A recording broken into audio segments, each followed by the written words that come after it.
আসসালামু আলাইকুম। অনেকদিন পরে আজকে আপনাদের আমি দেখাবো আমার ছাগলগুলো কেমন আছে।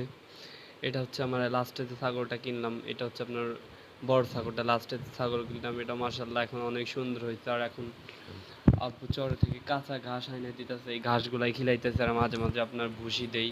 ভুসি আপনার এখন আমি অল্প পরিমাণেই দিই, কারণ এখন কাঁচা ঘাসই বেশি খাই। আর ভুসির যে পরিমাণে দাম, এত ভুসি দিয়ে আর কি কুলায় না। এর জন্য আমি ভুসি এখন অল্পই দিতেছি। কাঁচা ঘাসই অনেক ভালো, আর কাঁচা ঘাস খাইলে ছাগল অনেক ভালো থাকে।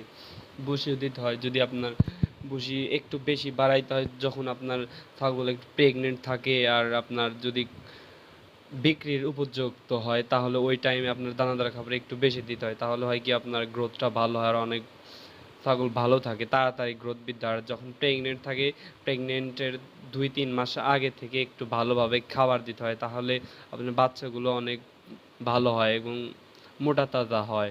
আর আমার ছাগল, ওই সাদা ছাগলটার একটু হালকা একটু পেটে মনে হয় কিমড়ি হয়েছে। ওই দিন বাথরুম করতে, বাথরুমে আপনার থাকি নাচছে, তখন দেখি তো ছাগলের ওই নাদের সাথে এর আগে যে আমি ভিডিও দিচ্ছিলাম যে কিমড়ি হলে যেমন একটু সাদা সাদা বাড়ায়, ওই ওই রকম বের হয়েছে।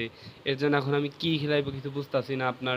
এখন তো ছাগল ওইটা প্রেগনেন্ট, আর 1-1.5 মাস পরে আপনি বিয়াইবো। এর জন্য আমি এখন কিমড়ি ওষুধ দিতাছিও না, আর এখন কিমড়ি ওষুধ দেওয়াও যাবে না। কিন্তু এটা ডক্টরের সাথে আলাপ পারবো, কিন্তু তাও পারতাছি না, কারণ দেখতাছি আর কয়েকদিন পরে যদি বিয়াই তারপরে আমি একদম কিমড়ি ডোজ করে দেব।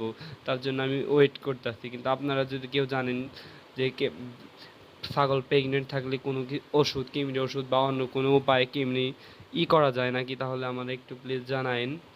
আর সবাই একটু দোয়া করেন যেন আমার ছাগলগুলো ভালোভাবে থাকে, সুন্দর থাকে, সুস্থ থাকে। আল্লাহ হাফেজ।